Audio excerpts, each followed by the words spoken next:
Assalamualaikum warahmatullahi wabarakatuh. Salam damai sejahtera buat kita semua.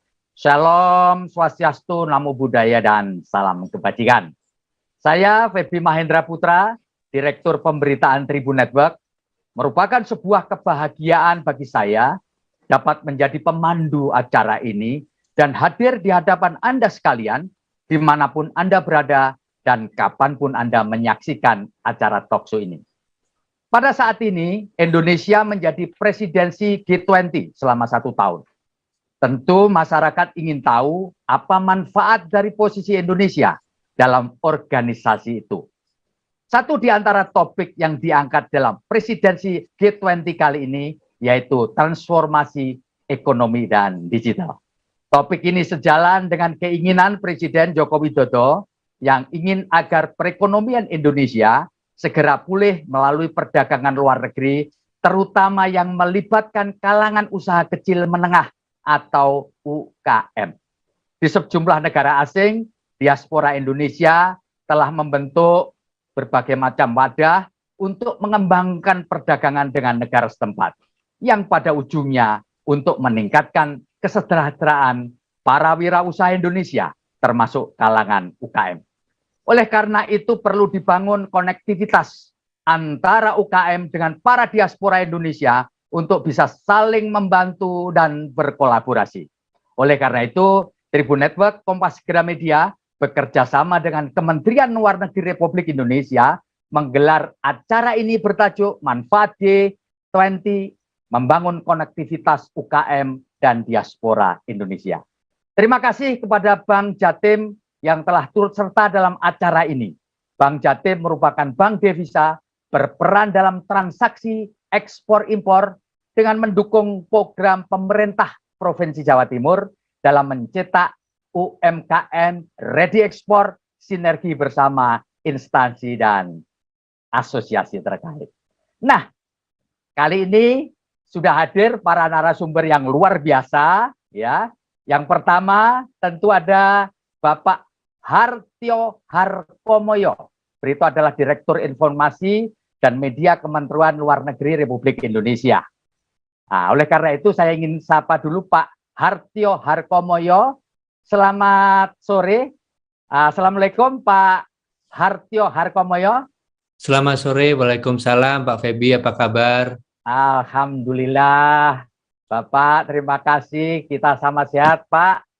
Bisa Bapak memperkenalkan diri secara singkat, Pak, supaya penonton kita, pemirsa kita, pembaca kita mengenal Bapak secara lebih baik. Dipersilahkan, Bapak. Baik, terima kasih Pak Feby. Pertama, izinkan saya untuk mengucapkan selamat kepada Tribun News. Saya mendengar bahwa Pak Feby sekarang sedang di Gorontalo. Betul, untuk Pak.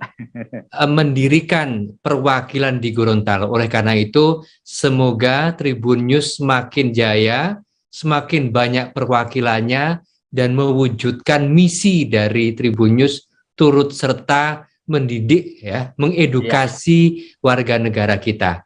Pak Feby, izinkan nama saya tadi disebut Hartio Harkomoyo, tapi untuk singkatnya sebut saja Yoyo karena nama beken saya Yoyo gitu. Saya adalah betul Direktur Informasi dan Media yang baru saja bertugas. Sebelumnya saya adalah temannya Pak Jati yang nanti juga akan memperkenalkan diri. Saya terakhir bertugas di KBRI London. Itu Pak Feby, saya rasa perkenalan singkat. Nanti kalau ingin berkenalan lebih lanjut bisa di DM saya. Terima kasih. Oke, terima kasih Pak Yoyo. Wah, ini luar biasa. Dan selanjutnya kami persilahkan Bu Hening Tri Ujianti. Bu Hening, silakan memperkenalkan diri. Selamat sore, Assalamualaikum warahmatullahi wabarakatuh. Terima kasih Pak Feby dan Bapak Ibu sekalian. Sekali lagi saya ucapkan selamat buat Tribun News atas pembukaan yang ke-62 di Gorontalo. Gitu ya Pak Feby ya? Ya, terima kasih. Perkenalkan, nama saya Hening. Saya ditempatkan di pemimpin subdivisi di grup Trade Finance. Jadi saya pegang khusus untuk Trade Finance ekspor-impor ini mulai tahun 97. Jadi saya lulusan dari Sastra Inggris UNER, Ya, mudah-mudahan acara ini juga membawa edukasi yang baik buat para UKM yang orientasi untuk ready ekspor. Terima kasih, Pak Febi. Terima kasih Ibu Hening, dan selanjutnya saya akan menyapa Ibu Vera Ferial. Beliau adalah Ketua Kadin Gorontalo sekaligus Ketua Asosiasi Kopi Gorontalo. Bagi Ibu Vera, silakan Bu memperkenalkan diri secara singkat. Hai, Assalamualaikum warahmatullahi wabarakatuh. Saya Vera Ferial. Saat ini saya berada di Gorontalo. Alhamdulillah, 2 hari yang lalu saya silaturahmi kepada Pak Febi sekaligus Direktur dari PT Tribun. Dan congratulations atas dibukanya tribungorontalo.com. Dan besar harapan semoga Tribun Gorontalo hadirnya di Gorontalo menjadi sebuah media yang bisa membantu para UMKM untuk bisa go ekspor internasional. Terima kasih. Jadi Bu Vera ini juga pengusaha, betul ya Bu ya? Benar. Nah, pengusaha muda dan kemudian juga bergerak di bidang perkopian serta perkopraan kalau nggak salah. Ya, saya eksportir juga. Iya, terima kasih Bu. Sukses. Selanjutnya akan saya sapa Pak Hartono Sutanto. Beliau adalah CEO Innacor Limited Trading Company. Pak Hartono, silakan Bapak memperkenalkan diri. Pak Hartono Sutanto, monggo. Selamat sore, terima kasih Pak Febi. Silakan Pak. Salam sehat semua untuk teman-teman. Perkenalkan, saya Hartono. Saya asli Sidoarjo, Jawa Timur. Sekarang posisi saya sekarang di Korea dan kita mendirikan perusahaan impor di Korea. Sekarang sedang mengimpor produk-produk dari Indonesia dan mendistribusikan di Korea serta negara-negara lainnya. Jika nanti ada yang berminat, monggo silakan DM. Terima kasih. Pak Hartono, rupanya kita ini satu daerah Pak. Rumah saya di Sidoarjo loh Pak. Saya orang Sidoarjo, jadi bangga satu kota dengan Bapak ini, orang yang luar biasa ini, Pak Hartono. Ternyata dunia sempit ya Pak ya. Iya Pak. Iya, selanjutnya saya siapa Pak Kusuma Aji Pramanjati SEMSI. Beliau adalah akrab dipanggil Pak Jati. Di catatan saya beliau adalah General Secretary di Indonesian Smash Community di United Kingdom. Silahkan Pak Jati. Baik Pak Febi, Assalamualaikum warahmatullahi wabarakatuh. Waalaikumsalam. Ibu Bapak sekalian, terima kasih kesempatan yang diberikan kepada kami. Saya konteks hari ini mewakili organisasi kami. Namanya adalah ISME UK, Indonesian Small Medium Enterprises Community, yang ada di Inggris. Betul tadi dengan Pak Yoyo, kita tahun lalu meramu bagaimana organisasi ini bisa tumbuh dan berkembang dalam rangka menjembatani, mengayomi, dan juga mendukung teman-teman para pengusaha, khususnya yang di UMKM, pengusaha UMKM Indonesia yang ada di United Kingdom gitu, untuk bisa kita tumbuh bersama. Nah, mungkin nanti kita bisa diskusi lebih lanjut. Betul, luar biasa. Dan terima kasih juga kesempatan kali ini saya bisa mengucapkan selamat atas meluncurnya tribunnews.com Gorontalo. Semoga makin sukses. Pak Jati, luar biasa. Baik, tentu kita akan memberi kesempatan yang pertama kepada Mas Yoyo, saya nyebutnya Mas saja, biar tetap muda dan semangat. Mas Yoyo, Kementerian Luar Negeri tentu tidak hanya ngurusi soal politik, tapi juga urusan perdagangan, terutama kedutaan besar kita di berbagai penjuru dunia, demikian pula konsulat kita.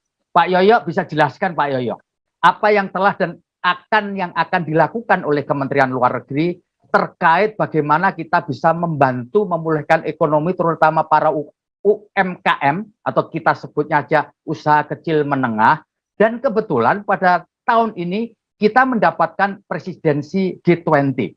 Silakan Pak Yoyo. Terima kasih Pak Febi.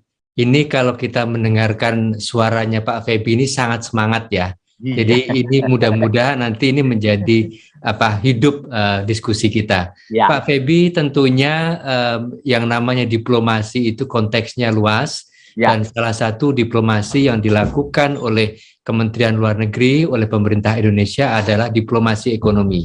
Nah, dalam konteks yang global gitu ya, diplomasi ekonomi itu bagaimana kita bisa meningkatkan investasi dari luar negeri untuk masuk ke Indonesia, bagaimana kita juga bisa meningkatkan perdagangan dengan negara mitra, dan juga tidak kalah pentingnya, dan ini menjadi salah satu primadona adalah pariwisata.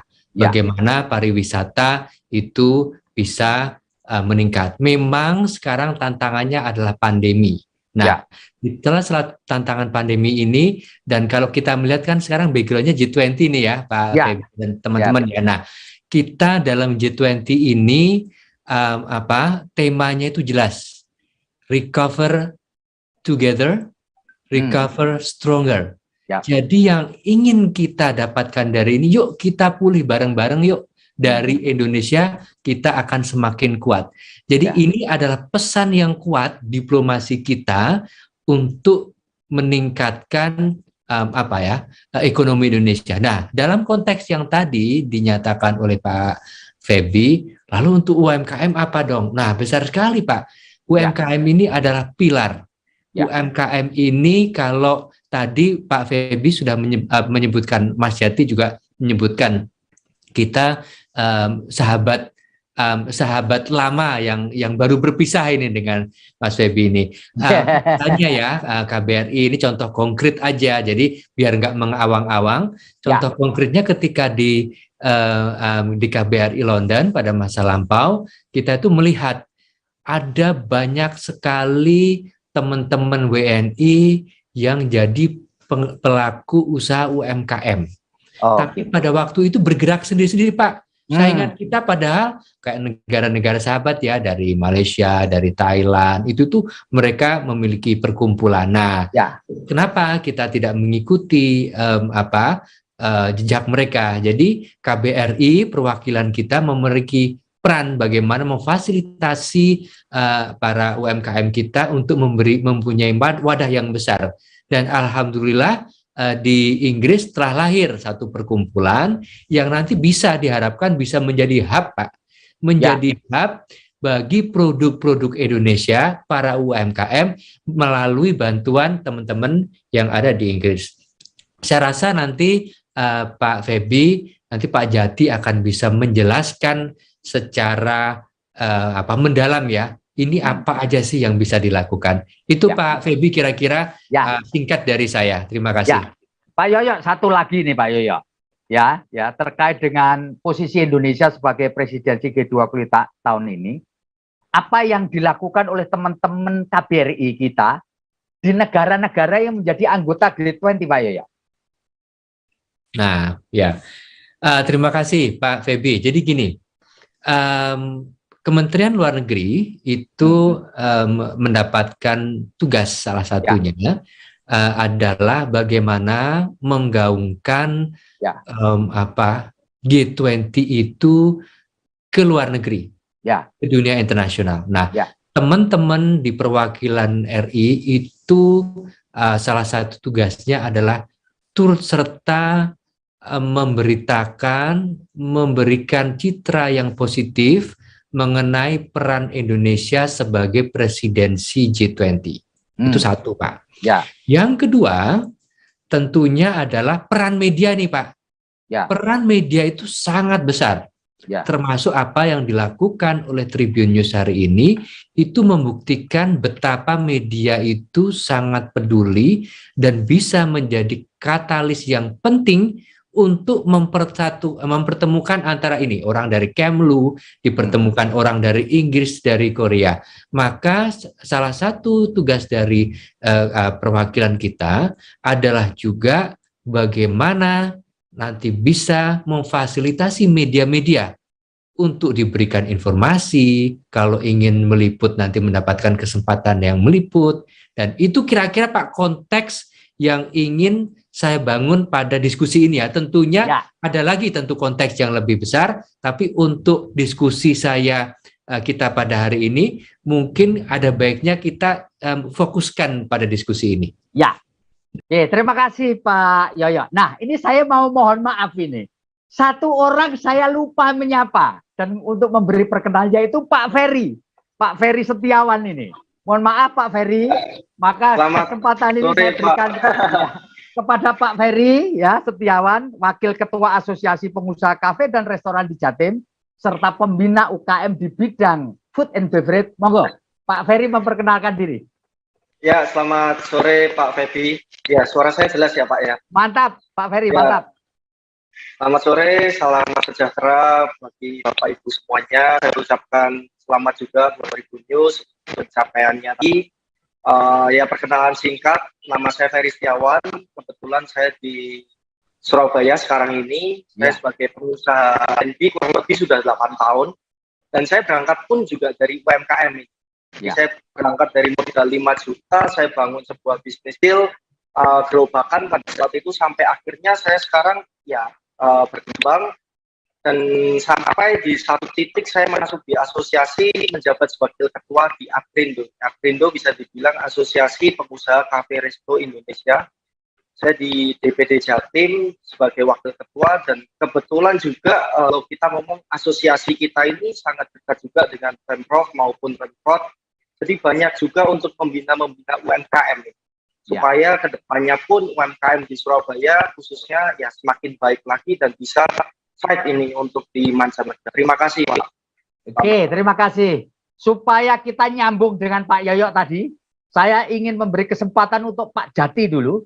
Untuk cerita dulu Pak, bagaimana ini ceritanya Bapak kemudian bersama kawan-kawan diaspora di sana kemudian membentuk sebuah ISME namanya, Indonesian Smash Community di UK. Dan apa tantangan-tantangan bagi pengusaha UKM Indonesia untuk bisa masuk ke negaranya Queen Elizabeth ini. Silahkan Pak Jati.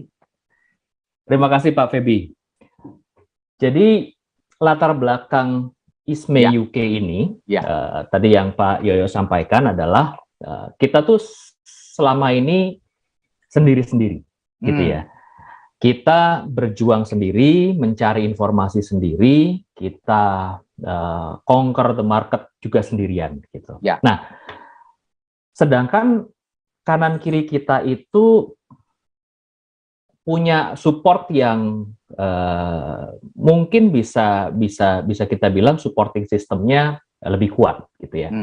Nah, kita berkumpul, kita diskusi dengan KBRI, dengan teman-teman awalnya kecil, awalnya tuh hanya beberapa orang, terus melebar, meluas gitu, sampai akhirnya kita sepakat bahwa Indonesia di luar negeri, khususnya di Inggris, di UK, sudah saatnya kita bergandeng tangan. Kira-kira begitu.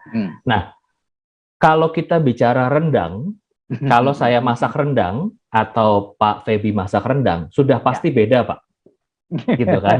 Sudah pasti beda.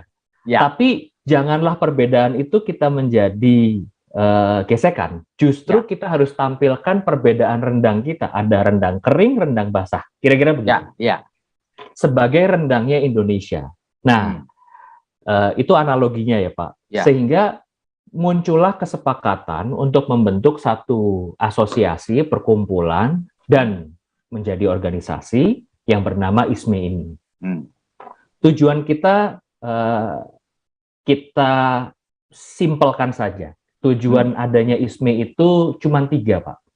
Yang pertama adalah memberikan dukungan kepada UMKM Indonesia yang ada di sini untuk bisa menjalankan bisnisnya dulu dengan cara kita adakan pelatihan atau ada FGD, ada kita kolaborasi dengan organisasi lokal yang menyediakan sertifikasi, baik itu sertifikasi food hygiene atau packaging dan lain sebagainya. Yang kedua adalah membantu UMKM Indonesia juga yang ada di UK untuk bisa mempromosikan produk atau layanannya kepada yang bukan cuma Indonesia. Jadi kita memasarkan kepada komunitas lain, komunitas internasional yang lebih luas dengan cara menyelenggarakan kegiatan, menyelenggarakan event. Jadi selama ini kok ya pas ya, bulan Maret tahun 2021 tuh ISMI lahir, jadi bulan ini adalah 1 tahun ISMI berdiri. Kita sudah beberapa kali menyelenggarakan kegiatan dari mulai yang skupnya kecil, besar, medium, dan seterusnya gitu. Sehingga pameran atau gimana itu Pak Jati? Yang terakhir kita buat adalah namanya ISMI Expo. Oh, itu Expo ya. Expo kita buat di kota Oxford. Kita dapat tempat di City Town Hall. Jadi itu apa ya? Balai kotanya lah, tempatnya wali kota itu berkantor, ada hall besar. Nah, kolaborasi juga dengan KBRI dan beberapa perwakilan BUMN yang ada di Inggris menyelenggarakan Expo. Expo ini ada food market, ada kerajinan, bahkan kita sudah juga membawa atau mengundang beberapa UMKM pada saat itu hampir 20 kalau nggak salah ya, UMKM dari Indonesia untuk bisa menampilkan produknya. Jadi teman-teman UMKM dari Indonesia kirim barang tuh Pak, kirim barang ke Inggris, kita fasilitasi untuk kemudian dipamerkan ya Pak ya? Dipamerkan gitu. Di antaranya apa aja Pak produk yang paling menonjol Pak? Bisa diceritakan Pak, yang waktu Expo itu Pak? Yang saya ingat ya Pak ya, itu produknya bagus-bagus semua, dari mulai tas, sepatu, kain songket, kain batik, terus masker batik, termasuk ada piring pecah belah, ada perhiasan dan lain sebagainya. Itu animo atau respon dari pengunjung yang hadir di acara Expo. Kebetulan acara Expo itu tanggal 28 November 2021 kemarin. Mereka pengennya langsung beli gitu ya. Jadi sangat antusias ya Pak ya. Antusias sekali gitu. Wah, ini bagus nih gitu. Nah, cuman memang ini PR kita berikutnya ya. PR-nya Pak ya. Menurut saya it's a good problem gitu, karena berarti peminatnya ada, responnya ada, tinggal bagaimana kita menjalin lah dari teman-teman UMKM di Indonesia untuk bisa mencapai standar yang ada di Inggris. Itu yang dari UMKM Indonesia. Nah, dengan UMKM yang ada di Inggris sendiri, itu kita juga nggak kalah punya tantangannya gitu. Katakanlah memang mayoritas yang ada di dalam asosiasi kita pengusaha dalam industri F&B. Kita itu bisa kita katakan bahwa melakukan usaha F&B di Inggris itu bukan cuman asal enak. Oh iya. Jadi bukan cuman asal enak terus bisa buka warung jualan gitu. Kira-kira itunya begitu ya. Kalimat pertamanya. Karena ternyata tidak sesimpel itu. Setiap ada aktivitas menjual makanan dengan ada keuntungan, itu sudah dikategorikan sebagai usaha yang harus mengikuti regulasi detail. Seperti terdaftar di government, lalu ada sertifikasi food safety hygiene. Kalau jualnya hot food, atau makanan panas, restoran, beda foldernya. Kalau jualannya frozen food, beda lagi itu foldernya gitu ya. Perizinannya termasuk sertifikasinya gitu. Sehingga kita bisa menyimpulkan untuk usaha makanan saja itu sebenarnya regulasi itu untuk membimbing kita lebih baik, mengamankan pengusahanya dan juga mengamankan konsumennya. Betul. Seperti contohnya sertifikasi vacuum packaging, misalkan Ibu Bapak sekarang gara-gara pandemi kan menjual frozen food gitu ya, pakai vacuum packaging. Itu ternyata ada sertifikasinya yang harus ditempuh, bagaimana mesin yang digunakan, plastik yang digunakan, suhu untuk menyimpannya, pada saat perjalanan suhunya harus dijaga berapa degree dan seterusnya. Sehingga ini semua menjadi pelajaran dan kita bisa saling sharing ya kepada teman-teman yang membutuhkan informasi ini. Nah, itu tantangan dari sisi Effendi. Belum lagi tantangan dari sisi industri yang lain, kategori industri yang lain, apakah itu hospitality, services, kesenian, gitu. Dan ISMI sendiri punya anggota saat ini sekitar 80 members. Dan itu dari Inggris saja yang 80 member atau dari Indonesia juga, Pak Jati? Itu dari Inggris saja, Pak. Jadi, 80 dari Inggris ya? Dan itu masih berjalan nih, Pak, masih bergerak nih, masih bertumbuh gitu. Kalau dari UKM Indonesia boleh nggak jadi membernya Bapak nih? Nah, kalau itu nanti kita bisa diskusi, Pak. Informasinya juga ada di website kita di isme.uk, sehingga kita bisa kolaborasi juga. Ada yang mulai untuk diskusi seperti itu. Itu masuk kepada tujuan ISME nomor 3, yaitu menjembatani UKM Indonesia untuk memiliki akses Inggris. Betul, gitu. Tentunya kemarin itu sudah banyak juga kan yang tadi saya cerita, ada beberapa produk yang masuk, memang ada yang kita kurasi, ada di tim kita yang tidak semua bisa langsung kita tampilkan, ada yang kita sampaikan bahwa contohnya ada labelnya harus benar, ingredients-nya mesti jelas, terus dan lain sebagainya. Pak Jati, terima kasih. Siapa? Ya. Dan selanjutnya saya kira semua perdagangan termasuk ke luar negeri tentu membutuhkan jasa perbankan. Itu pasti. Nah, oleh karena itu kami mohon Bu Hening untuk menyampaikan nih sebagai Bank Devisa nih, Bank Jatim nih, gimana membantu para UKM ketika mereka harus bertransaksi dengan para buyers atau para orang-orang terkait di luar negeri. Kepada Bu Hening kami persilahkan, Bu. Terima kasih Pak Febi, terkait dengan perdagangan luar negeri, sebetulnya kami dari Bank Jatim itu juga sudah bersinergi dengan Dinas Provinsi Jawa Timur, bisa dengan Dinas Desperindak, Dinas Koperasi, maupun Dirjen Bea Cukai, dan dari Gabungan Pengusaha Ekspor Indonesia untuk membuat suatu program untuk mencetak UKM Jawa Timur yang ready ekspor, di mana di dalam proses untuk create program ini kami juga melakukan seleksi tahap awal, Pak. Jadi seleksi ini kami memberikan mapping dulu apakah pangsa pasar dari UKM ini orientasinya secara market ke tradisional, apakah dia masuk ke pasar modern atau mungkin sudah masuk ke pasar internasional. Di sini kami sebetulnya dari pihak perbankan, kadang orang melihat perbankan hanya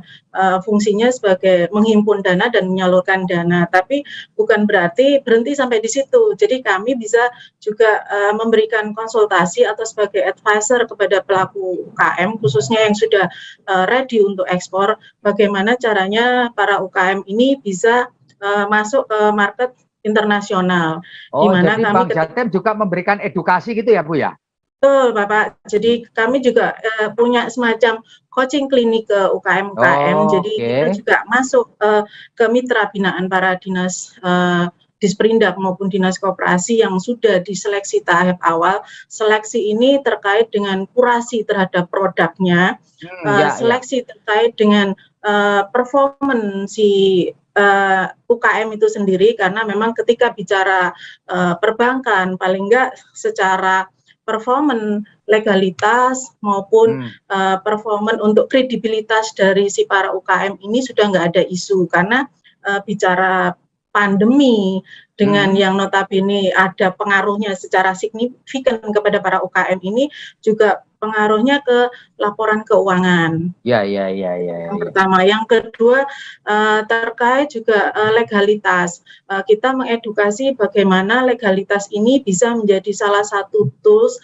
para UKM ini untuk bisa memudahkan, dapat kemudahan dari sisi mungkin nanti dapat pembekalan secara gratis atau mungkin bisa mengikuti event misalkan business matching ataupun event misi dagang yang kebetulan mungkin pernah kita bawa UKM Jawa Timur atau mungkin UKM dari mitraan binaan dinas atau asosiasi, itu kita bawa ke Middleburg, Pak. Jadi ada semacam event business matching, misi dagang dengan para pengusaha buyer di wilayah Middelburg di Belanda. Di situ di Belanda, para ya, Bu, UKM ini bawa produk dari Jawa Timur. Kebetulan kopi kan lagi tren ya Pak ya, di market juga secara internasional untuk ini. Jadi biji kopi di Indonesia khususnya memang itu diakui secara internasional. Itu kalau kita bicara kopi. Kalau tadi Pak Jati menyampaikan Mamin, sebetulnya wilayah Jawa Timur itu juga untuk produk Mamin ini banyak juga yang memang permintaan, hanya yang menjadi isu. Karena kita bicara diaspora dengan konteks yang hari ini, itu kita bicara diaspora, banyak sekali didengungkan, paling enggak kita pakai produk dari negara sendiri. Nah, siapa pengguna marketnya itu bisa juga warga negara Indonesia sendiri yang masih misalkan para TKI atau para pekerja yang memang bekerja di luar negeri. Kalau memang ada wadah yang semacam Pak Jati ini, jadi kita ada beberapa kemarin kayak para TKI yang ada di Korea sama Jepang, itu dia punya semacam asosiasi kayak koperasi. Nah, koperasi ini membutuhkan beberapa produk dari Indonesia, di mana untuk memenuhi produk ini difasilitasi oleh Pemkab beberapa wilayah di Jawa Timur itu untuk mengirimkan produk ini. Tapi mekanisme untuk proses pengiriman itu masih mengalami kendala. Apakah memang nanti dari pihak KBRI atau setempat itu bisa mewakili untuk bisa istilahnya menjembatani lah Pak untuk transaksi kebutuhan para TKI yang ada di luar negeri, karena konteksnya juga lumayan nilainya juga lumayan, tapi ya kalau kita bicara mau masuk ke market internasional di wilayah Eropa untuk produk Mamin, karena memang ingredient komposisinya mungkin kita kurasi produk, packaging, kualitas muku sudah oke, tapi terkait dengan sertifikasi, karena memang pemahaman para UKM ini juga terbatas, itu yang menjadi kendala itu Pak. Jadi kedua juga mungkin harapan kami itu juga ada beberapa kemudahan dari pemerintah terkait misalkan dari furniture. Kalau furniture kita bicara furniture pasti produknya lebih orientasinya ke wood, ke kayu, dan ini ketika kita turun ke lapangan itu banyak sekali para pengusaha furniture yang memang sudah ready ekspor dan mungkin sudah ekspor itu terkendala dengan beberapa mekanisme kayak pemenuhan SLVK, jadi sistem verifikasi legalitas kayu. Jadi untuk proses legalitas kayu ini Pak, para UKM yang notabene dia masih merintis itu tidak bisa mendapatkan izin sertifikasi proses untuk perizinan, karena memang lokasi usahanya mereka masih sewa. Ada beberapa hal yang sebetulnya kalau kita lihat produknya sudah diakui di market Eropa maupun Singapura, tapi karena memang izinnya masih belum. Nah, itu banyak sekali pengusaha Jawa Timur yang memakai agen-agen atau pengusaha eksportir yang berada di luar Jawa Timur. Kita bicara Provinsi Jawa Timur, paling enggak kan produk itu kalau memang dari Jawa Timur harus juga notabene masuk juga diakui sebagai produknya Jawa Timur. Yang notabene kalau di daerah lain ada UKM kami yang kirim ekspor lewat Bali, Denpasar, itu ternyata memang produknya diakui di Denpasar. Kalau kita bicara secara makro, tetap produknya Indonesia. Tapi bicara ketentuan regulasi di provinsi harus kayak kopi, kita harus kopi. Kalau tadi ada dari Bu Vera di Gorontalo, kita juga kirim kopi itu Pak lewat Sulawesi, itu diakui sebagai produknya. Nah, ini juga sebetulnya lebih secara perizinan. Kemudian mungkin Pak Yoyo nanti yang mungkin bisa menjembatani secara proses kemudahan legalitas para eksportir ini Pak. Itu yang adalah di lapangan. Yang kedua terkait dengan bagaimana caranya para pengusaha ini juga bisa terkait dengan bantuan secara aspek keuangan, di mana kami sebagai lembaga pembiayaan itu ada sedikit aturan dari istilahnya regulator yang menyatakan bagaimana caranya supaya mengangkat UKM yang notabene secara fluktuatif, dia 2 tahun terakhir ini pandemi. kan secara laporan keuangan kurang bagus, tapi secara regulator kita masih diharap dituntut oleh dari pihak otoritas bahwa aturannya juga rigid untuk mau ngasih fasilitas, prospek potensinya sudah ada, tapi kita nggak bisa masuk. Nah, ini mungkin ada sedikit keluasan untuk di ketentuan secara eksternalnya, Pak. Ya. Kalau kita bicara aturan di internal, kita balik lagi ke regulator. Ya, betul ya.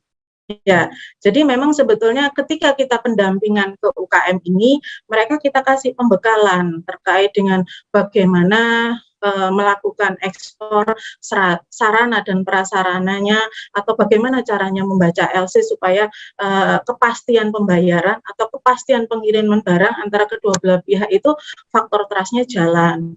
Orang bicara LC, UKM itu nggak akan tahu, Pak, LC itu produk apa. Nah, bank itu juga ini akan turun. Makanan apa gitu ya. Jadi, orang bilangnya kalau misalkan kita mau bicara transaksi untuk ekspor, ketika kita nggak tahu partner kita di sana, ketika nanti dia pakai istilahnya open account, dikirim barangnya terlebih dahulu, tapi pembayarannya nanti setelah barangnya diterima. Ada keraguan dari pihak para kita, apakah nanti barang yang sudah terkirim itu sudah pasti nanti pembayarannya akan bagus dibayar. Gitu ya. Kalau kita menggunakan LC sudah pasti kepastian pembayaran diambil alih oleh pihak bank. Terkait dengan LC itu sendiri sebetulnya mungkin kami dari pihak perbankan turun sampai ke nasabah untuk melakukan edukasi, memberikan workshop, pembekalan sampai bagaimana caranya nasabah ini mendapatkan legalitas, baik itu legalitas secara internal, secara akte pendirian dan lain-lain. Karena ketika kita bicara legalitas, bank itu memang diwajibkan untuk know your customer. Jadi know your customer supaya menghindari tindak pidana pencucian uang, money laundering kan juga lagi marak. Nah, betul. Usaha ini menggunakan TT remittance by transfer itu mereka ada keraguan ketika barang sudah dikirim apakah nanti terbayar. Dari pihak sisi buyer, apakah nanti kalau sudah dilakukan advance payment, pembayaran di depan, barangnya apa dikirim. Nah, itu yang kedua, ketika sudah ada TT remittance di rekening para UKM ini, pihak regulator masih melakukan screening. Ini sebetulnya hasil dari transaksi apa. Nah, kami dari pihak perbankan mengedukasi. Kalau secara legalitas itu sudah jelas, sudah detail, dan transaksinya itu sudah berdokumen menggunakan LC, itu regulator sudah nggak ada isu lagi akan melakukan screening terhadap para UKM. Kadang-kadang UKM itu begitu ditelepon oleh regulator ataupun dari pihak pajak, mereka ketakutan. Kenapa kok di screening, apa ada yang salah dengan transaksi saya? Tapi karena memang pola mekanisme pembayaran untuk trade-nya menggunakan TT remittance. Tapi ketika menggunakan LC, semuanya nggak ada isu. Jadi kami memang Pak turun ke lapangan, sinergi juga dengan instansi terkait, ini mengedukasi mulai dari bagaimana para pelaku UKM ini mendapatkan bisnisnya, atau mungkin dia membuat company profile si UKM itu sendiri, karena lebih banyak para UKM ini yang agak takut untuk mengurus legalitas. Bicara kalau kita bilang pelayanan satu atap terpadu, pemerintah sudah mempermudah akses bahwa mau ngurus perizinan bisa bukan lagi one day service, tapi bisa mungkin 1 hour gitu ya Pak. Jadi sekarang sudah terintegrasi kemudahan itu. Jadi beberapa hal ini memang kami dengan para asosiasi atau dinas itu mau mencari UKM mana sih yang memang mau kita create untuk ready ekspor. Jadi dari seleksi itu sudah mulai secara SID-nya bagus, secara portofolio bisnisnya sudah oke. Nah, itu kita bisa masuk ke business matching. Kita bawa mereka ke event-event misi dagang di luar negeri. Seperti itu Pak Febi. Ya, terima kasih. Ini supaya nyambung dengan Bu Hening nih. Pak Hartono Sutanto ini sebagai warga Sidoarjo dengan warga Jawa Timur juga loh Bu ini. Warga Jawa Timur kebanggaan kita ini. Pak Hartono, bisa ditanggapi itu apa yang sudah disampaikan oleh Bu Hening terkait dengan beberapa tantangan ya, challenges ya, terutama bagaimana Pak Hartono bisa menceritakan kondisi produk UMKM kita di Korea. Silakan Pak Hartono. Baik, terima kasih. Terima kasih Pak Febi atas waktunya. Nah, saya melanjutkan tadi apa yang dibicarakan teman-teman kita, Pak Jati di UK, dan Pak Kemenlu, dan Bu Hening. Itu betul semua, dan kebetulan kita sudah melakukan semua itu. Kendala yang kita hadapi di Korea adalah sama, karena di Korea ini, anggap kita bicara F&B dulu ya, karena banyak teman-teman yang rasanya dari bidang F&B. Itu sangat ketat dari segi prosedur, perizinan, lalu standar sangat ketat. Dan tadi yang dibicarakan untuk masalah business matching, pameran, itu kita sudah sering mengikuti mulai tahun 2017. Kita rutin dengan UMKM Indonesia. Ternyata kendalanya itu adalah bukannya barang kita tidak diterima, mereka sangat antusias karena barang Indonesia sangat enak.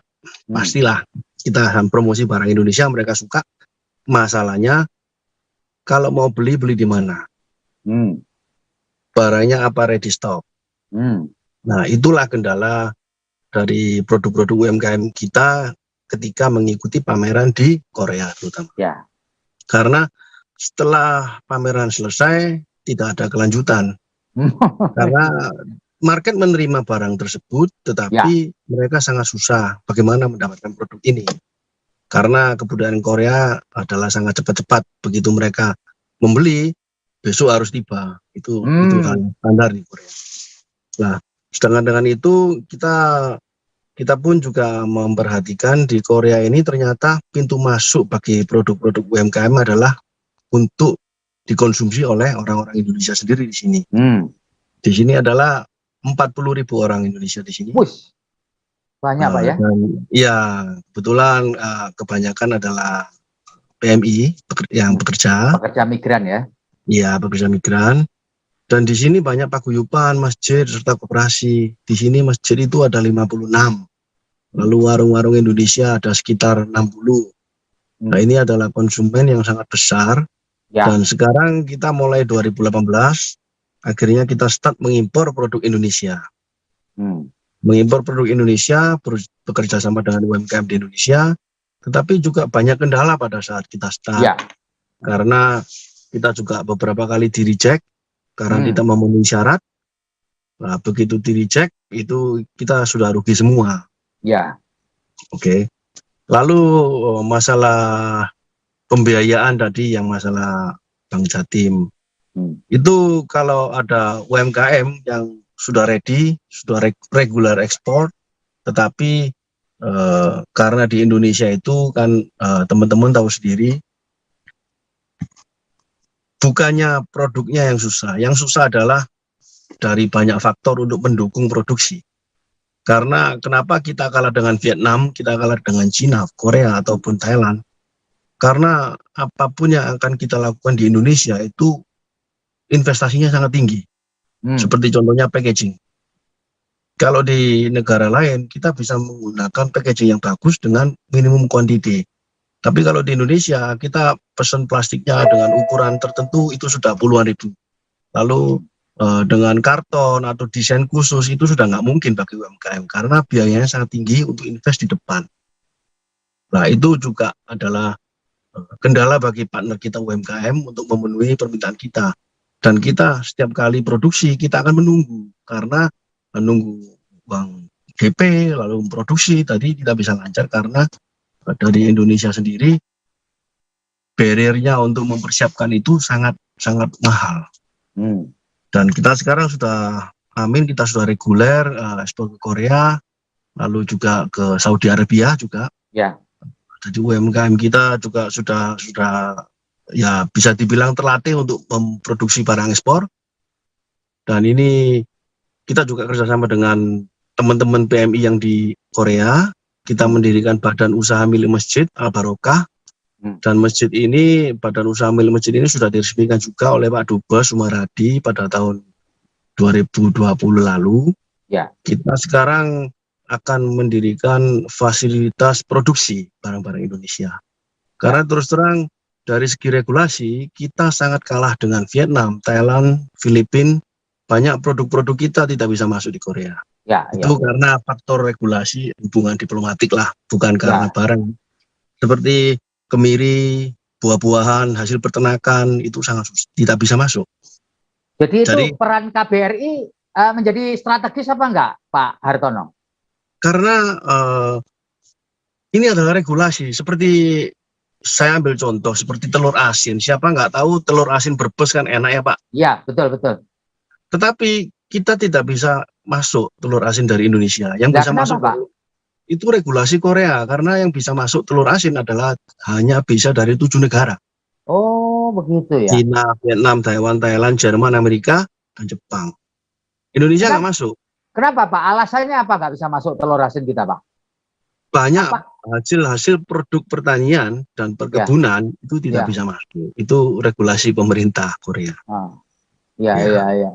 Beras tidak bisa masuk. Tidak bisa ditembus Pak itu Pak, regulasi itu. Negara lain bisa, masa kita nggak bisa? Ya, banyak teman-teman yang berasumsi seperti itu, negara lain bisa masuk, tetapi kenapa kita barang Indonesia tidak bisa masuk? Tetapi kan dari hubungan diplomatik kedua negara kan mestinya harus saling open ya. Jadi seperti Korea masuk ke Vietnam banyak sekali, dia membuka pintu untuk barang Vietnam juga banyak. Dan ini kan kita nggak bisa ngikuti itu karena pemerintah Korea regulasinya seperti itu. Jadi kita menyiasati dengan akan mendirikan fasilitas produksi di sini. Jadi kita akan memproduksi end produk di sini semua dari Indonesia, tetap dari Indonesia.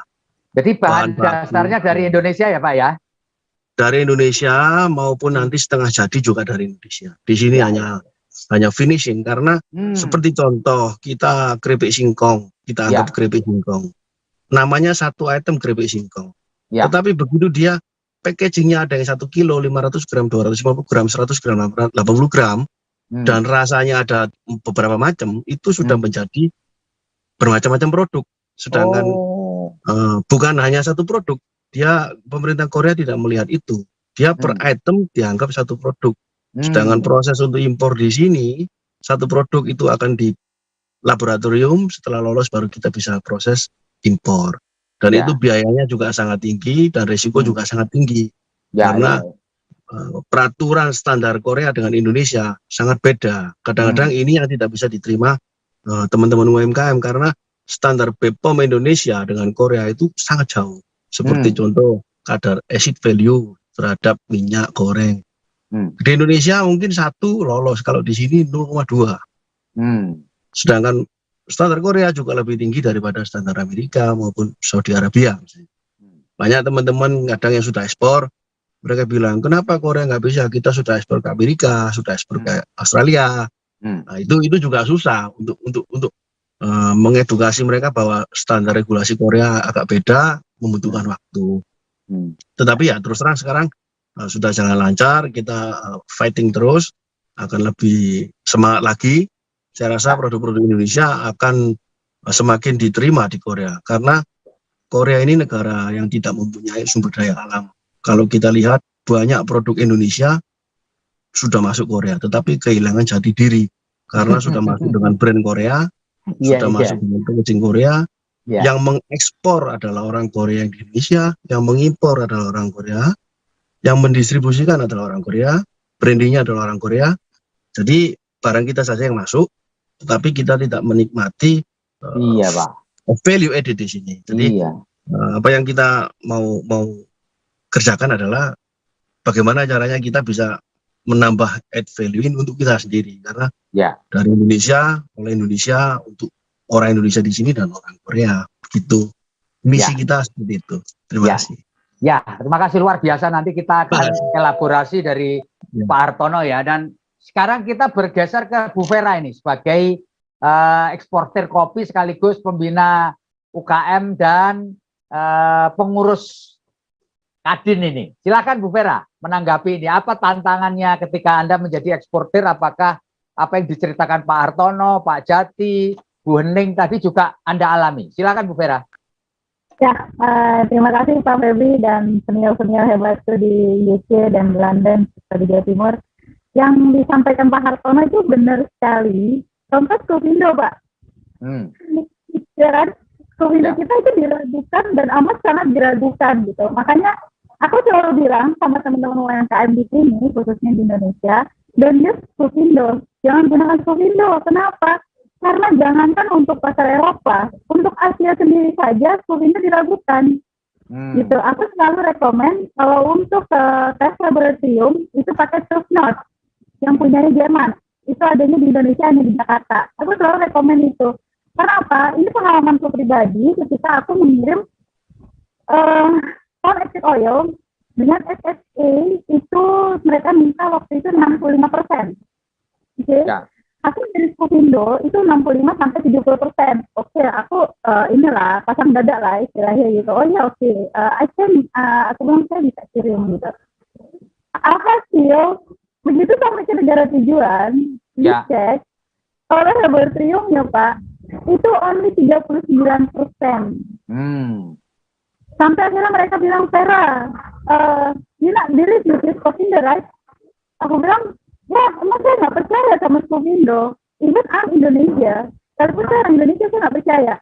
Karena rekomen itu kan SDS, terus sama Sufnot. Tapi kan kalau untuk proses pelepasan kayak seperti barang cair seperti itu yang di pelabuhan komoditi, kan ini beda dengan UMKM yang packaging kan, Pak? Ya. Kalau UMKM packaging, saya rekomennya Sufnot. Tapi kalau misalkan barang komoditi yang mau lepas ekspor, saya rekomen SDS. Jadi saya kadang gini Pak, malu sendiri sebagai orang Indonesia.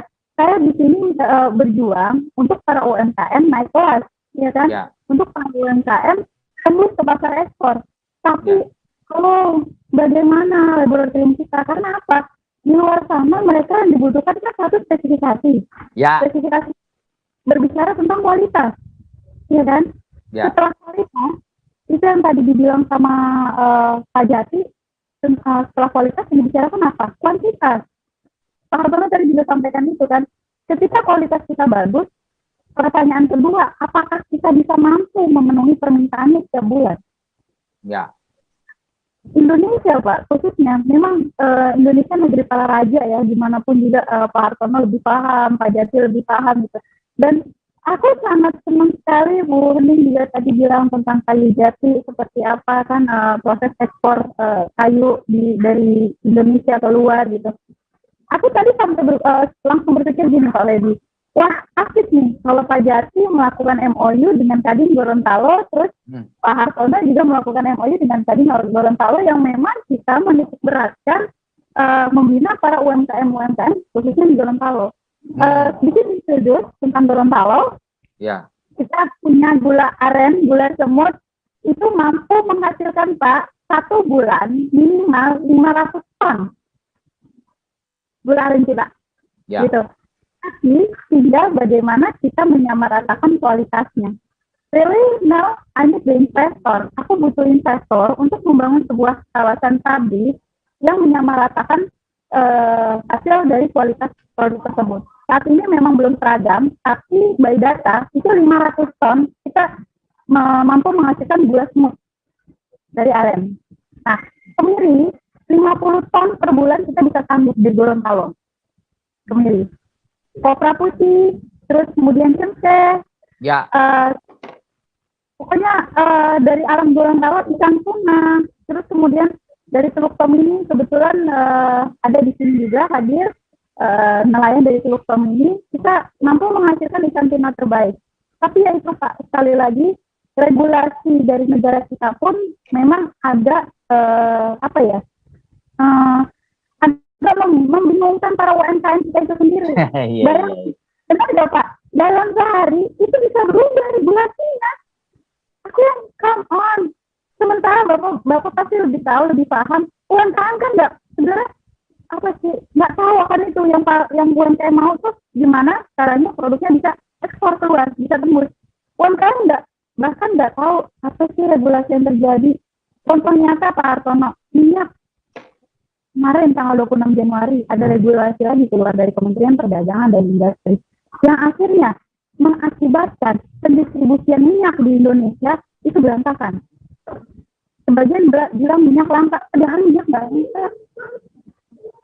Tapi gara-gara regulasi akhirnya seperti itu Pak. Ya. Jadi Pak Hartono, Pak Jati, saya mohon dengan kerendahan hati, saya pengen MOU kerjasama dengan London dan UK dari Kadin Gorontalo. Saya mohon pembinaan arahannya dari para senior di luar sana, dan saya siap memberdayakan UMKM Gorontalo khususnya. Terima kasih. Ya, terima kasih Mbak Eva, luar biasa ini semangatnya.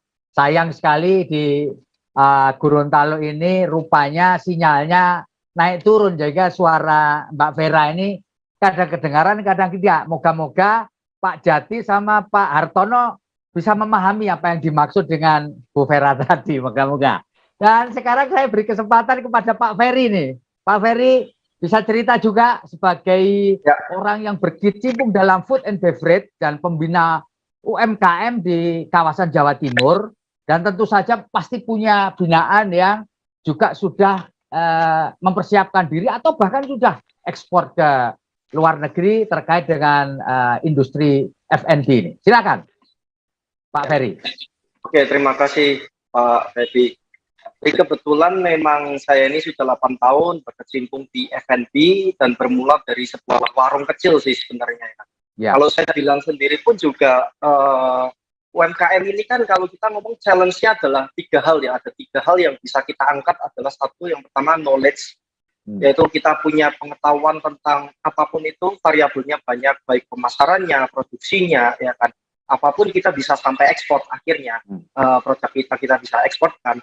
Yaitu yang pertama. Yang kedua adalah capital, ya, permodalan, bisa baik dari permodalan ini mau dari kalau kita bangun bisnis kita bangun untuk usaha kita, ataupun kita bangun tempat produksi kita, ya kan. Yang ketiga ini kan network, yang mana hubungan kita supaya melancarkan bisnis kita ini bisa sampai dari yang kecil bisa menjadi lebih besar.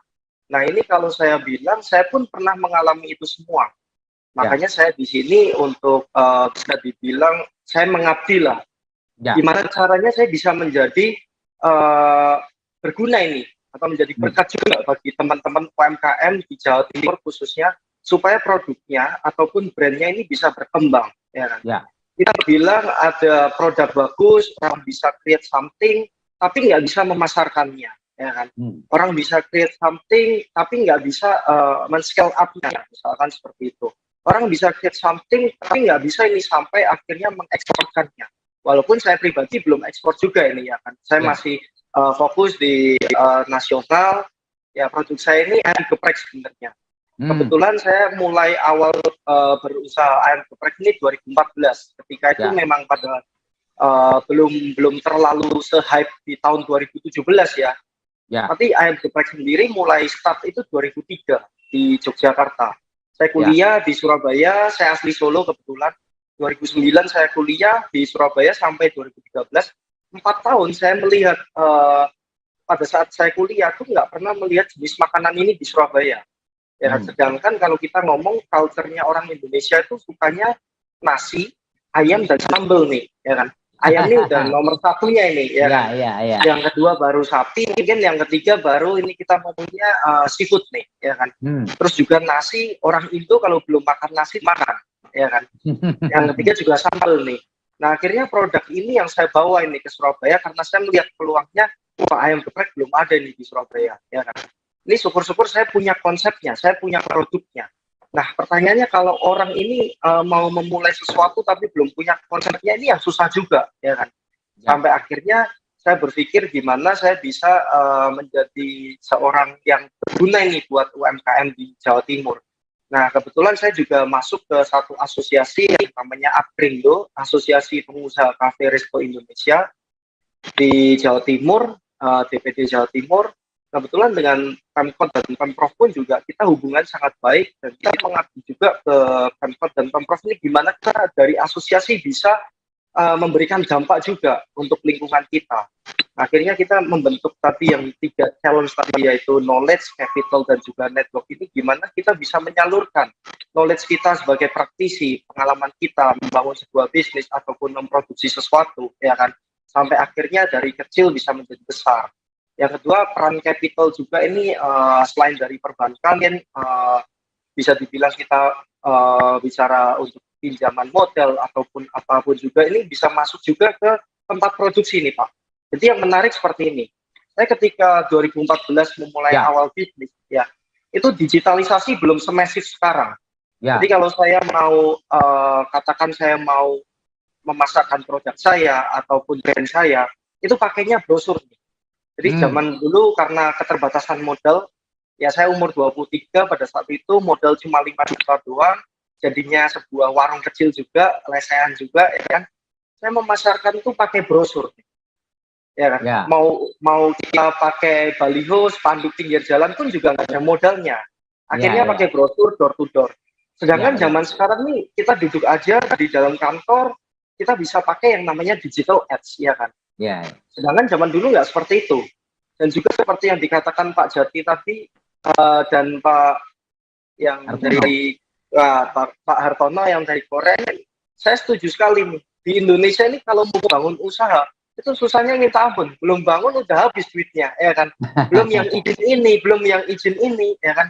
Dari segi kuantiti tadi kayak plastik misalkan, saya mau produksi packaging plastik atau gimana, itu minimum kuantitinya tinggi sekali nih, ya kan? Nah dari situ saya berpikir, gimana saya bisa menjadi penolong juga nih buat orang yang mau katakan masuk ke dunia bisnis F&B kita bilang, saya kan ada bangun satu central kitchen nih, ya kan? Yang mana kalau dulu kalau kita berpikir gimana kita menciptakan sebuah produk, sekarang nggak perlu ini kita ciptain sebuah produk. Saya punya produk nih, katakan sambal nih misalkan, ya kan, sambal yang saya kemas sampai akhirnya nih ada satu orang yang mau berusaha UMKM dari sebuah produk sambal nih. Jadi dia nggak usah perlu ikutin proses produksinya, pengemasannya, dia udah tinggal fokus marketingnya nih, pemasarannya ini. Ya kan? Tinggal kita bekalin nih, gimana cara memasarkannya, ya kan? Baik dari kita online ataupun offline, karena sekarang pun juga semuanya online, ya kan? Gimana kita bisa ekspor pun saya juga belum dibekal juga, ini mungkin dari senior-senior di sini. Bisa sharing juga, saya punya penting nih Mas Ferry. Ayam geprek harus nyampe ke Korea sama London ini. Nah, kebetulan kan kalau di Korea itu kan suka yang pedes juga ini, ya kan? Iya, tapi sebelum itu kirimkan dulu ke Pak Yaya untuk dicicipi dulu. Ayam gepreknya Mas Ferry ini memenuhi standarnya Kementerian Luar Negeri enggak? Itu harus dikirim gitu Mas Ferry. Ya kebetulan masalahnya di Korea ayamnya nggak boleh impor dari Indonesia. Gepreknya jadi nggak boleh Pak ya? Pak Hartono jadi ayamnya nggak boleh. Waduh, ini harus cari terobosan ini Pak Ferry. Ayam nggak boleh ini, ya? Ayam kambing nggak bisa. Kalau dari anggota Apkrindo Jatim sudah ada yang ekspor belum Pak Ferry, Mas Ferry? Kebetulan kita paling untuk produksi massal ya, kita kan satu anggota kita juga namanya pasti Bapak tahu juga Sambal Burudi, ya kebetulan kemarin juga kementerian datang untuk menengok, mereka punya satu tempat baru, dia barusan bangun juga 3 lantai, ada satu galeri UMKM ini Pak, jadi dia tidak hanya menjual produknya Burudi saja, tapi dia menerima ini UMKM yang mau masuk itu boleh juga. Nah, tapi pertanyaannya tapi belum sampai di ekspor ya Pak? Belum ya? Belum juga ini, iya. Karena kita pun sendiri, memang pengusaha juga kadang dipusingkan juga dengan regulasi ini, yang di Jatim sendiri nih, ya kan? Seperti itu, apalagi kita 2 tahun ini diajar COVID, pandemi juga, akhirnya kita fokusnya tuh bukan gimana kita bisa ekspor, gimana kita bisa bertahan, itu dulu aja Pak, ya kan? Nah, jadi, Pak, kalau tanya di Indonesia sekarang untuk pengurusan halal bagaimana?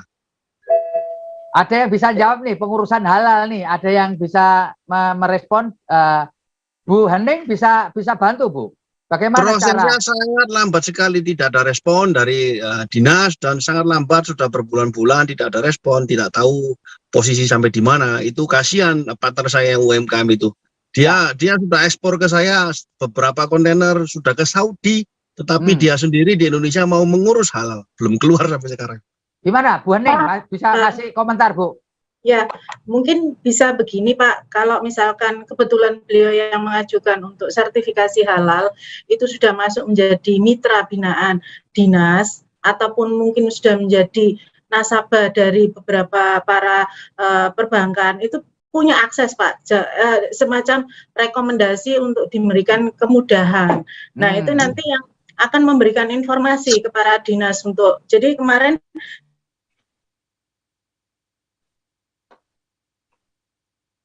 Halo Bu. Halo Bu. Halo, freeze ini kayaknya. Ibu Ning freeze ini. Sambil menunggu Bu Ning tidak freeze, kita ke Pak Yoyo ini. Pak Yoyo masih bersama kita kah? Masih terus semangat ini. Pak Yoyo, ini perlu dielaborasi apa yang disampaikan oleh Pak Hartono ini, Pak. Bagaimana pemerintah bisa membantu supaya kita nggak kalah nih sama negara-negara lain ini. Masa kita punya ayam nggak bisa masuk, ya kan? Punya banyak barang-barang telur asin, Pak. Dari Brebes itu kesukaan saya nggak bisa masuk. Gimana nih Pak Yoyo mengelaborasi ini, Pak Yoyo? Ya, terima kasih. Sangat menarik ya diskusinya kalau kita mendengar tentunya ada kendala, ada tantangan, dan ada peluang. Ya. Nah, kalau kita melihat tentunya di masing-masing negara akan memiliki regulasi sendiri-sendiri, dan itu memang inilah forum yang tepat bagi kita untuk saling belajar. Dengan adanya forum yang digagas oleh Pak Feby ini, kita jadi tahu Pak Feby. Ya. Makanya sekarang yang paling penting itu adalah satu, kita identifikasi tadi sebenarnya hambatannya apa. Ya, ya. Dan dari forum ini, misalnya ini, dari Mas Jati atau dari Pak Hartono tadi ya, yang dari Korea, kira-kira negara-negara lain gitu ya, itu bisa masuk, tipsnya apa? Itu bisa menjadi lesson learn bagi kita semua, sehingga itu bisa menjadi masukan bagi pengambil kebijakan di tanah air untuk melakukan sesuatu. Ya. Ini dari sisi tantangan ya Pak, tentunya ada banyak tantangan, tapi coba kita fokuskan yang tadi. Kemudian yang aspek yang paling penting dari pertemuan kita pada malam sore hari ini sebenarnya adalah peluang Pak. Ini kita baru dipertemukan dengan London dan Korea saja, ini idenya sudah banyak Pak. Ya. Bagaimana apabila nanti kita bertemu dengan para diaspora yang lain. Ya. Nah, tapi gini, sepertinya yang perlu kita lakukan itu adalah mencoba membuat klaster, Pak. Kira-kira tadi kan ada misalnya gini nih, di sini tantangannya di Indonesia ini adalah license ya, license kok sulit ya. Kemudian mungkin gitu dari Mas Jati, dari Pak Hartono itu bisa belajar, oh kalau di Inggris itu ternyata kemudahan license itu kayak gini. Dari Korea itu license-nya kemudian pemerintah begini. Yuk kita tularkan kepada Indonesia ini loh. Sehingga Pak Feby, ini forum ini, pertemuan-pertemuan seperti ini bisa benar-benar menjadi masukan bagi pemerintah. Nah, itu yang pertama. Yang kedua, sekarang misalnya dari produk nih, bagaimana kita bisa mengenal produk nih, daya saing produk. Nah ini teman-teman seperti yang ada Pak Jati dan Pak Hartono, inilah dari mereka kita bisa memastikan nih, oh kalau produk ini mau masuk ke sini itu perlunya kayak gini, perizinannya seperti ini, terus kemudian standarnya seperti ini. Nah sehingga tadi apa ya? Tadi ada dari ibu dari mana tadi yang misalnya saya harus pakai yang Jerman nih. Dari Gorontalo Bu. Pak Vera Feria dari Gorontalo dia. Nah dari Gorontalo. Jadi aspek-aspek seperti ini untuk menghindari lagi ini belajar dari teman-teman. Jadi manfaatkan teman-teman diaspora ini untuk menggali kesiapan. Termasuk apabila ragu-ragu, cross-check perusahaannya, mitranya yang ada di luar negeri, minta tolong Pak Jati atau Pak Hartono, bener nggak ini ada kantor di sini nggak sih, terpercaya nggak Pak? Nah ini adalah peran dari nanti teman-teman diaspora dan teman KBRI Pak. Saya rasa dengan kolaborasi antara teman-teman diaspora dan KBRI itu akan menjadi hal yang penting. Nah, yang ketiga yang berapa ya? Saya lupa. Nah, ketiga berikutnya, saya rasa Pak di zaman digital ini tadi Mas Ferry ya tadi yang menyampaikan ini adalah peluang yang besar Pak. Peluang yang besar untuk kita manfaatkan teknologi digital. Yang perlu kita kembangkan apa sekarang Pak? Sekarang adalah konten Pak. Masih belum banyak konten kita yang disesuaikan dengan bahasa Inggris kayak gitu ya, bahasa Korea. Prancis, Korea atau apa. Nah, ini saya rasa harus mulai kita kembangkan. Terus kemudian yang kedua adalah budaya, Pak. UMKM kita perlu diperkuat budayanya, Pak. Untuk kalau misalnya ini Pak, orang di misalnya orang di Eropa, itu kalau email tuh pasti segera dijawab, Pak. Ayo sekarang coba kalau misalnya Mas Ferry nih, teman-temannya Mas Ferry kalau email dijawab enggak? Mungkin malah lebih cepat jawab WA, Pak, daripada jawab email. Seperti ini, Pak, tips-tips seperti ini saya rasa teman-teman yang ada di luar negeri itu bisa memberikan. Siap nggak sih kita misalnya melakukan komunikasi dengan dunia internasional? Apa aja tipsnya? Nah, inilah Pak pentingnya forum ini, sehingga sebenarnya nih Pak Feby, ini PR-nya Pak Feby ini sebagai media ini besar sekali nih. Jangan sampai ini menjadi forum yang wah ini karena hanya ketemu saya dan teman-teman aja. Jangan Pak, ini harus media ini harus meneruskan ini. Termasuk ya nanti dengan pemerintah, dengan teman-teman juga, mari kita identifikasi, jangan hanya kita terlena dengan dengan tantangan atau hambatan, tapi yuk kita melihat ini peluangnya bagaimana ya, belajar dari regulasi di negara-negara setempat, memanfaatkan misalnya juga expertise dari teman-teman seperti Pak Jati dan Pak Hartono. Itu Pak kira-kira kalau boleh saya elaborasi Pak. Terima kasih. Ya, terima kasih. Dan tentu ini tantangan juga ini dari Pak Yoyo ini buat kami. Mungkin dalam waktu yang tidak terlalu lama nanti saya akan bikin forum serupa, saya akan hadirkan Menteri Perdagangan Pak Muhammad Lutfi. Karena beliaulah yang paling bertanggung jawab terkait dengan perdagangan, baik perdagangan dalam negeri maupun luar negeri. Nah, sekarang saya lempar ke Mas Jati. Mas Jati, apakah pengalaman Pak Hartono ini juga terjadi di Inggris, Pak? Jadi ada banyak barang-barang kita, produk-produk kita itu yang nggak bisa masuk ke sana. Tapi negara-negara lain, negara-negara ASEAN misalkan, bisa masuk, tapi kita kagak. Monggo Pak Jati. Terima kasih Pak Feby. Betul yang diceritakan Pak Hartono. Kalau kita bicara tantangan, memang secara regulasi untuk masuk ke UK itu semua produk yang kategorinya adalah animal product itu dari Indonesia tidak bisa masuk UK. Belum ya. Saya belum bisa masuk ya. Belum ya. Saya punya optimisme nanti semoga di suatu hari, suatu bulan dan suatu tahun itu akan terjadi, bisa masuk gitu ya. Itu apa sih Pak Jati, gegarannya itu apa masalahnya Pak? Saya kurang tahu persis. Pastinya mereka punya pertimbangan-pertimbangan yang membuat mereka mengeluarkan peraturan bahwa animal product belum bisa masuk dari Indonesia ke EU. Jadi Inggris dan Uni Eropa. Oh, Uni Eropa Pak ya. Termasuk. Nah, itu apa saja? Baik dari daging ayam, daging sapi, semua turunan daging-dagingan, termasuk susu, telur, keju, dan lain sebagainya, itu belum bisa. Yang sudah bisa adalah ikan atau hasil laut, gitu ya. Itu pun sudah harus masuk ke verifikasi perusahaannya diambil dari laut, koordinat berapa, sertifikasinya seperti apa, nelayannya dan seterusnya gitu.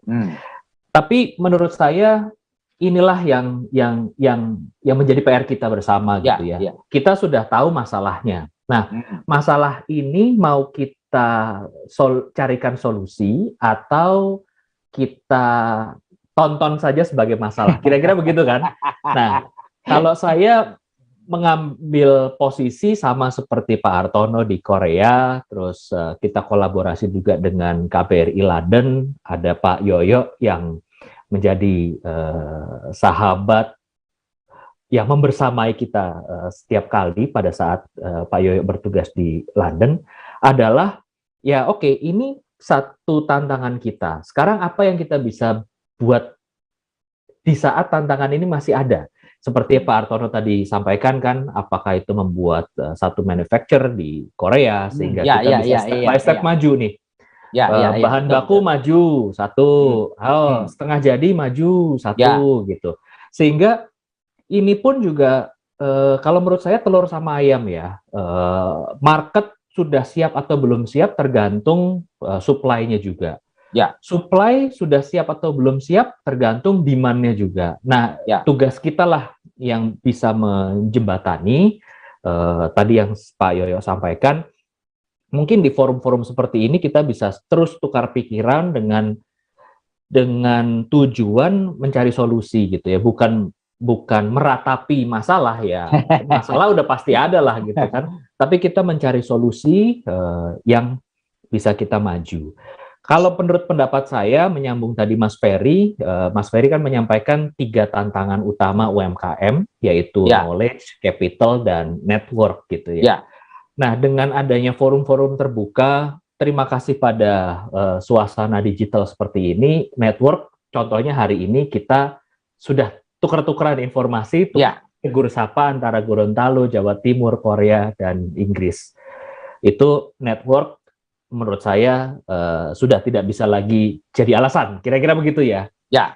Nah, terus capital, sekarang sudah banyak ada pembiayaan dari bank, ada pembiayaan dari investor, maupun dari investor juga beragam ya, ada dari pemerintah, hibah, dan lain sebagainya. Knowledge, nah ini yang tadi Pak Yoyo sampaikan kan, mungkin dari Korea atau dari Inggris kita bisa menularkan positif yang kita inginkan. Jadi bukan positif yang tidak kita inginkan ya Pak. Iya, COVID-19 itu yang tidak kita itu inginkan. Positif itu nggak usah ya. Tapi positif seperti on time, lalu email cepat dibalas, lalu kualitas produk dan lain sebagainya. Ini mungkin saya rasa cakep banget lah kalau kita bisa menularkan gitu ya. Tentunya ini akan menjadi bagus kalau diterima dengan tujuan yang sama untuk meningkatkan kapasitas, kualitas, produktivitas, dan lain sebagainya. Nah, menyambung itu semua menurut saya sebenarnya UKM itu ada 3 bagian kalau kita sederhanakan. Yang pertama, faktor produksi atau membuat produk. Yang kedua adalah marketing atau brand. Yang ketiga adalah fungsi support. Gitu. Ini menurut saya. Nah, kalau produksi itu kan PR-nya adalah membuat barang atau jasa dengan kualitas terbaik atau kualitas optimal lah. Kalau kita bilang terbaik terlalu muluk, tapi kualitas optimal sesuai standar. Gitu ya. Nah, berikutnya yang kedua tadi adalah marketing atau brand. Yang tadi kan tentang konten, tentang image, tentang menjelaskan detail produk itu sendiri, supaya keoptimalan kualitas tadi sampai di persepsinya calon customer gitu. Tentunya kalau bahasa retail ini kan yang tadi pertama adalah bikin barang, yang kedua buang barangnya mau kemana nih? Barang udah dibikin mau dibuang kemana nih? Gitu. Iya, betul Pak. Yang ketiga adalah fungsi support. Nah, support ini adalah dari tadi sisi legalitas, sisi laboratorium, sisi administrasi, sisi logistik, sisi operasional lain gitu ya. Ini yang kecepatan, ketanggapan, dan komunikasi dan seterusnya. Mungkin dengan 3 bagian ini, termasuk sisi pembiayaan, LC tadi, kalau Bu Hening sampaikan kan LC pembayaran, keamanan transaksi, dan lain sebagainya. Sehingga masing-masing pihak itu bisa fokus dengan tupoksinya gitu. Jadi yang bikin barang bisa bikin barang dengan optimal, karena sudah yakin ada tim lain yang menyiapkan supportnya, menyiapkan dokumen, legalitas, dan seterusnya. Dia percaya, bisa rely on. Nah, dia juga percaya bahwa ada tim expert lain yang bisa menjual produk, menyampaikan ke toko, ke distributor besar, ke retailer, atau itu ke online retailer, sehingga dia bisa fokus benar-benar kalau bikin furniture juga amplasannya halus gitu ya. Terus kalau bikin sambal tadi ya nguleknya yang enak gitu kan, dan seterusnya. Nah, marketing juga gitu kan, percaya sama produk. Udahlah, produk kita udah pasti cakep lah gitu. Jadi kalau saya jualan kecap nomor 1 ya pasti nomor 1 gitu. jangan ada keraguan di sisi menjual barang. Iya. Pun dari sisi supportnya. Saya rasa masing-masing negara punya tantangan yang berbeda ya. Berbeda. Pun kalau kita lihat negara tetangga Indonesia, Thailand itu dia bisa kok kirim frozen food ayam ke Inggris masuk gitu. Masuk ya Pak? Dan halal gitu ya. Nah, kalau kita melihat, oh Thailand aja bisa, ya pada kenyataannya hari ini Indonesia belum bisa. Itu kenyataan. Maka, then what gitu kan? Apakah ya tadi kita ya udah kalau menurut saya produksinya berarti nggak bisa produksi animal product. Kita dorong tuh tempe, tahu, ya yang nabati. Kekuatan Indonesia kan banyak sebenarnya kan, kacang, tempe, nabati dan tahu dan seterusnya. Kita kuatkan konten-kontennya, kita kuatkan logistik partnernya. Itu pun juga dari penularan positif tadi ya Pak. Ini saya berharap banget ini kolaborasi yang seperti ini bisa terus berjalan sehingga kontribusi terhadap Indonesia itu kalau kita atau teman-teman yang ada di luar Indonesia bukan cuma menjual resep rendang atau menjual resep gudeg gitu ya, tapi juga menjual ya paling tidak 50% muatan lokal dari Indonesia itu masuklah ke dalam transaksi itu. Itu kan akan lebih punya kontribusi yang maksimal. Kira-kira itu dulu Pak. Mantap Pak Jati. Ya tadi Bu Hening sempat freeze Bu. Tadi Ibu menghilang dari peredaran sebentar. Nah, tolong dilanjutkan Bu mengenai tadi sarannya buat Pak Hartono. Bagaimana ini ngurus sertifikat halal supaya mudah dan murah tentu saja. Iya. Mohon maaf tadi Pak, sempat saya juga ngeblank ini internetnya. Begini Pak, jadi pernah ada case juga di kami ketika ada beberapa pelaku UKM ini terkait perizinan itu mengalami kendala karena memang birokrasi mungkin ya Pak, ketentuannya mungkin terlalu rigid atau mungkin kadang-kadang itu dari pihak dinas pun kalau belum mengenal nasabah itu kayaknya mau sign tanda tangan untuk yang lainnya itu kayaknya lebih kok susah gitu ya. Tapi ketika kita membantu karena memang para UKM ini harus masuk dalam mitra binaan, mau mitra binaan dinas koperasi, disperindak, asosiasi. Nah, mereka yang akan menjembatani untuk memberikan informasi. Kayak case misalkan ada beberapa kemarin COO-nya kok nggak keluar. Udah mulai run off, staffingnya juga kalau TOO juga terkendala untuk nggak bisa keluar. Nah itu proses shipmentnya juga akhirnya nanti kena diskrepensi terhadap dokumennya. Nah ini kita kontak nih ke beberapa petugas yang di lapangan karena memang faktor apa kok memang prosesnya nggak bisa cepat. Jadi ada beberapa sebetulnya kalau tadi link itu juga harus dibangun ya Pak. Connecting dengan beberapa para pelaku usaha dengan ini harus dibentuk juga untuk ininya supaya mempermudah para pelaku UKM ini berinteraksi langsung. Nah, yang menjadi kendala kadang-kadang para UKM ini ketika mengurus perizinan mereka menggunakan jasa agent Pak, broker. Kami dari pihak perbankan seringkali kalau memang pemerintah sudah memberikan kemudahan, tapi ketika para pelaku UKM sendiri mengurus perizinan ini menggunakan jasa broker atau mungkin jasa pengurusan dokumen, ini ada sedikit miss yang nggak bisa diakomodasi oleh para. Jadi saya juga nggak mengasumsikan bahwa pemerintah itu juga terlalu rigid ketentuannya, enggak, tapi karena mereka belum tahu sebetulnya ini eksportirnya yang secara real itu siapa gitu Pak. Jadi know your customer itu lebih memberikan bahwa para pelaku usaha ini kalau mengurus perizinan jangan menggunakan broker atau mungkin pakai agent jasa pengurusan PPJK atau dan yang lain-lain. Nah ini supaya para pemutus itu juga sudah tahu profil si pelaku UKM itu sendiri. Kalau memang pakai jasa itu sudah pasti akan pengaruh terhadap harga barang Cost yang ya. kosnya akan lebih tinggi lagi.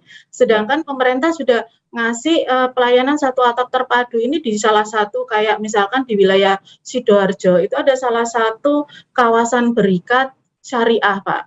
Jadi ada juga pengurusan pemerintah di situ, lembaga yang memang terkait perizinan jadi satu tempat supaya para UKM ini nggak bingung-bingung lagi. Nah, bagaimana cara mengurus? Sebetulnya ada semacam kayak istilahnya skema bagan kayak gitu Pak ya di instansi alur ya Bu. Alurnya untuk ini. Nah, kadang-kadang masyarakat kita sendiri tuh nggak mau ribet untuk baca. Masih mereka lebih maunya tanya. Begitu mereka belum melengkapi kelengkapan dokumen, mereka menyatakan bahwa pemerintah ini terlalu lambat. Nah, itu padahal sebetulnya UKM sendiri harus turun ke lapangan supaya mereka bisa tahu prosesnya, dan kemudahan ini ditawarkan juga, dan memang satu pelayanan 1 day hour itu sudah 1 jam 1 hour itu sudah istilahnya sudah mulai terbentuk karena memang dinas juga enggak mau ribet juga Pak, enggak mau kena nanti banyak juga sekarang yang melakukan audit ya terkait proses ini. Jadi seyogyanya mungkin kalau saya jangan lewat agent, diurus sendiri supaya diurus sendiri ya Bu ya. Nah ya. Memang terkendala bisa nanti karena faktor apa. Jadi tidak ada miss yang di lapangan gitu. Ya. Terima kasih Pak. Terima kasih Bu Neng, dan tentu saja ini karena waktu juga ini saya ingin memberi kesempatan kepada Bu Vera sama Pak Ferry. Apakah pernah juga mengalami kendala di dalam pengurusan dokumen terutama sertifikat halal? Karena ini menyangkut Mamin itu berjalan sertifikat halal. Saya beri kesempatan lebih dulu kepada Bu Vera nih. Monggo Bu. Mbak Vera? Ya, halo. Lanjut Bu. Halo. Mbak Vera, ada cerita terkendala pengurusan izin sertifikat halal, Mbak? Ya, jujur sampai selama ini tidak ada, karena aku langsung ke BPHP, kan sekarang yang pegang udah bukan MUI lagi. Ya, betul. Nah, dari BPHP itu aku terus koordinasi, dan itu benar. Link itu sangat penting banget. Sudah bangun silaturahmi, akhirnya terjadi chemistry, insya Allah apapun itu jadi akan dipermudah. Kayak saya ngurus IOO, itu hanya sehari kelar. Itu yang tadi dibilang Bu Hening, benar. Banyak para eksportir yang nggak mau capek, akhirnya pakai broker. Yang biayanya IOO itu sampai ada yang dikenakan 2,5 juta segala macam. Begitu teman-teman kemarin bilang, Fer, kamu ngurus IOO berapa? Terus aku bilang 25.000. Serius? Kayak gitu. Iya, aku bilang gitu. Udah kita sudah satu atap semua online. Yang penting bagaimana tim kita edukasi. Kamu nanti ketemu ini. Nah, alhamdulillahnya aku dengan daerah pelabuhan keberangkatan. Sebelumnya aku sudah jalin silaturahmi gitu dengan bea cukainya, terus kemudian dengan dinas perindustrian dan perdagangannya. Jadi begitu aku go ekspor, aku minta tolong COO-ku tolong tanda tangan, kan COO harus ada tanda tangan ya Bu ya gitu. Nah mereka bilang tanda tangan under table-nya itu mahal Mbak, katanya gitu alasannya. Wah katanya 1 juta. Terus aku orang sangat serius, aku orang sangat penasaran dan mau membuktikan itu benar gak sih? Karena apa? Aku sangat cinta negara aku. Aku nggak mau ada cerita-cerita yang istilahnya kurang baik untuk negaraku. Kenapa? Aku mengalami, aku bisa bercerita keluar. Indonesia tidak seperti yang dibicarakan. Dan akhirnya aku datang, aku kirim timku, aku hanya by phone, tolong urus ini, nanti kamu ketemu ini. Jujur, cuma 25.000 ngurus IOO yang teman-teman di sana di luar 2,5 juta. Luar biasa Mbak Vera, terima kasih. Dan ini terakhir, Pak Ferry, apakah juga pernah punya pengalaman Pak Ferry ngurus sertifikat halal ini? Atau seperti Mbak Vera mudah? Silakan Pak Ferry. Ya, ini suara saya masih masuk ya Pak ya? Mantap. Masih, ya. Jadi kebetulan kurang lebihnya sama seperti Bu Vera, ya. Nggak cuma sertifikat halal saja sih Pak, kalau zaman dulu. Baru mulai dari perizinan kita mau buka toko aja itu udah susah ya kan. Tapi karena sekarang ini zaman udah digitalisasi luar biasa, semuanya memang serba lebih cepat dan birokrasinya pun lebih tertata lagi. Kalau dulu memang di pingpong ke kanan ke kiri nih. Kita ngomong harus siup TBP aja ya, itu masih harus ke sini, ke situ, belum lagi harus balik lagi ke sini. Sekarang untuk masalah siup TBP pun sudah digantikan dengan IB, ya kan. Banyak hal yang sekarang dipangkas, yang dulunya butuh IMP sekarang nggak butuh IMP. Banyak kelonggaran yang dilakukan supaya ya balik lagi supaya kita lebih mudah lagi untuk bisa berusaha sekarang ini, ya kan. Apalagi kalau kita ngomong sertifikasi halal, ya memang sekarang sudah bukan di MUI lagi, jadi lebih cepat lagi untuk pengurusan. Ya hopefully semuanya lebih mudah lah sekarang ini. Sama menanggapi dengan Pak Jati tadi, kalau kita ngomong memang di tahun 2014, saya tuh 3 hal itu menjadi masalah nih, knowledge, capital, dan network, ya kan. Kalau di zaman sekarang itu challenge-nya cuma satu doang nih, niat atau enggak ini, ya kan. Sekarang capital udah ada ini. Zaman saya dulu, kalau saya nggak punya aset untuk dijaminkan, saya nggak ada sesuatu yang bisa saya cairkan dari bank nih, ya kan. Itu ya Pak. Sekarang ada yang namanya PE nih, kan, private equity, ada yang namanya angel investor, ada yang namanya venture capital. Ya intinya permodalan ini banyak hal lah, ya kan. Kita ngomong ada crowdfunding juga, ya kan. Kalau untuk masalah network juga seperti yang katakan Pak Jati, hari ini pun kita yang dari nggak kenal jadi kenal, dari yang nggak tahu jadi tahu ini, ya kan. Kemudahan teknologi ini membuat kita ibaratnya tak terbatas lah. Yang ketiga juga knowledge yang dulunya mungkin kita mau bikin nih Pak, untuk saya mau bikin ayam crispy dan juga sambal bawang ya. Itu kalau saya nggak kuliah misalkan atau saya nggak belajar kursus, itu saya nggak dapat nih infonya gimana sih cara bikinnya, ya kan, atau tidak. Kalau sekarang buka YouTube aja udah bisa nih. How to apa ini ya kan, how to make fried chicken, how to make spicy apalah ya kan, how to make fried rice misalkan, seperti itu semuanya ada, tinggal niat atau enggak. Sekian dari saya, Fediawan, terima kasih. Niat atau tidak. Baik, Bapak Ibu sekalian, luar biasa ini, dan kita tidak terasa sudah ngobrol selama 1,5 jam. Ya, luar biasa nih Pak Yoyo. Oleh karena itu saya ingin mengucapkan terima kasih kepada tentu saja Pak Yoyo, kemudian Pak Hartono, kemudian Mas Jati, lalu kemudian Mbak Vera, kemudian Bang Ferry, dan juga kepada Bu Hening, yang sudah bersama-sama dengan kita semua ngobrol dan tidak terasa. Dan oleh karena itu, kita sudah sampai di penghujung acara ini, dan saya berjanji nih Bapak Ibu sekalian, ini bukan acara yang pertama dan terakhir yang kita akan kolaborasi terus dengan Kementerian Luar Negeri Republik Indonesia. Senyampang negara kita menjadi presidensi G20, dan tentu saja kita semua tentu berharap kendala-kendala yang seperti diceritakan Pak Jati, Pak Hartono, ya, Mas Ferry, ya bisa tembus lah setidak-tidaknya, sehingga orang-orang kita yang di UKM itu bisa merasakan, oh G20 itu ternyata ada gunanya buat teman-teman UKM. Oleh karena itu sekali lagi terima kasih. Saya sebagai moderator ya menyampaikan permohonan maaf Pak, manakala di dalam menempatkan diri sebagai moderator kurang bagus atau ada kata-kata saya yang tidak berkenan. Oleh karena itu saya menyampaikan permohonan maaf yang sebesar-besarnya. Dan di akhir di ujung acara kita, saya ingin pamit undur diri. Saya Feby Mahendra Putra, Direktur Pemberitaan Tribun Network. Pamit mohon undur diri. Kita ketemu lagi dalam acara yang berbeda. Demikian, Assalamualaikum warahmatullahi wabarakatuh. Om Santi Santi Om, Shalom, Namo Buddhaya, salam kebajikan, dan tentu saja salam sehat buat kita semua. Bapak Ibu sekalian, terima kasih banyak. Sampai ketemu di lain kesempatan.